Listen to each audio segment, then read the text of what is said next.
আমরা বলেছি নির্বাচনের দিনে একই দিনে আরেকটা ব্যালটের মাধ্যমে গণভোটের সেই রায়টা নেওয়া যাবে যে এই সংস্কারের মধ্যে ঐকমত্য কমিশনের কাছে আমরা যারা প্রতিশ্রুতিবদ্ধ হয়েছে সকল রাজনৈতিক দল সেই প্রতিশ্রুতির পক্ষে জনগণ আছে কিনা, সেই সনদের পক্ষে জনগণ আছে কিনা, হ্যাঁ অথবা না বলুন। যদি জনগণ হ্যাঁ বলে তাহলে সেই পার্লামেন্ট, সেই নির্বাচিত সংসদের প্রত্যেকটা সংসদ সদস্য আইনানুগভাবে ম্যান্ডেট প্রাপ্ত হবে এই সনদ বাস্তবায়নের জন্য, তারা বাধ্য থাকবে সেই সনদ বাস্তবায়নের জন্য।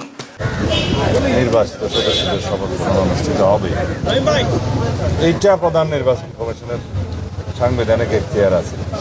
এর বাইরে কি বললেন সংবিধান সংস্কার পরিষদ, এটা যদি কনস্টিটিউশনে ধারণ করা হয়, সেই মর্মে অ্যামেন্ডমেন্ট হয় এবং সেই শপথ পরিচালনার জন্য সংবিধানের তৃতীয় তফসিলে ফরম হয়, কে শপথ পাঠ করাবেন সেটা নির্ধারিত হয়, এতগুলো হয় এর পরে তারপরে হলে হতে পারে।